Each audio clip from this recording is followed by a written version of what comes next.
1932 ग्रामीण भारत. 10 वर्षांच्या प्रदीर्घ काळानंतर केशव तुरुंगातून मुक्त झाला. त्यांची पत्नी गौरीच्या अतूट भक्तीमुळे त्यांची सुटका झाली. 10 वर्षांपासून गौरींनी दर सोमवारी उपवास केला.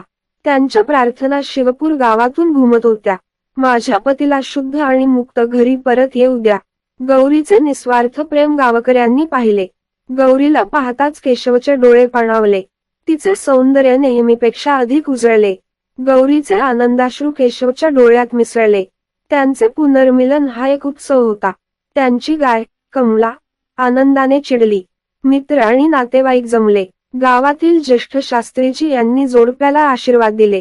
तुझ्या प्रेमाने आणि भक्तीने केशवचा उद्धार केला आहे. केशवचे मन कृतज्ञतेने फुलले. गौरी, तुझ्या उपवासाने मला नवजीवन दिले आहे. गौरी हसली. तुम्ही आता घरी आहात, एवढेच महत्वाचे आहे. ते शिवपूरमधून जात असताना केशव आश्चर्यचकित झाला. गावाचे सौंदर्य पुन्हा खुलले. दूरवर पसरलेली हिरवीगार शेतं, मुले रस्त्यावर खेळत होती. मंदिराची घंटा वाजली. केशवला पुनर्जन्म वाटला.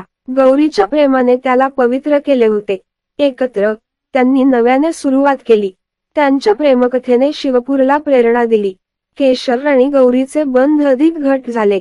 त्यांची शेती फुलली. कमलाने मुबलक दूध दिले. शिवपूर समृद्ध झाले. वर्षांनंतर गावकऱ्यांनी सांगितली, गौरीच्या उपवासाने केशवला घरी आणले.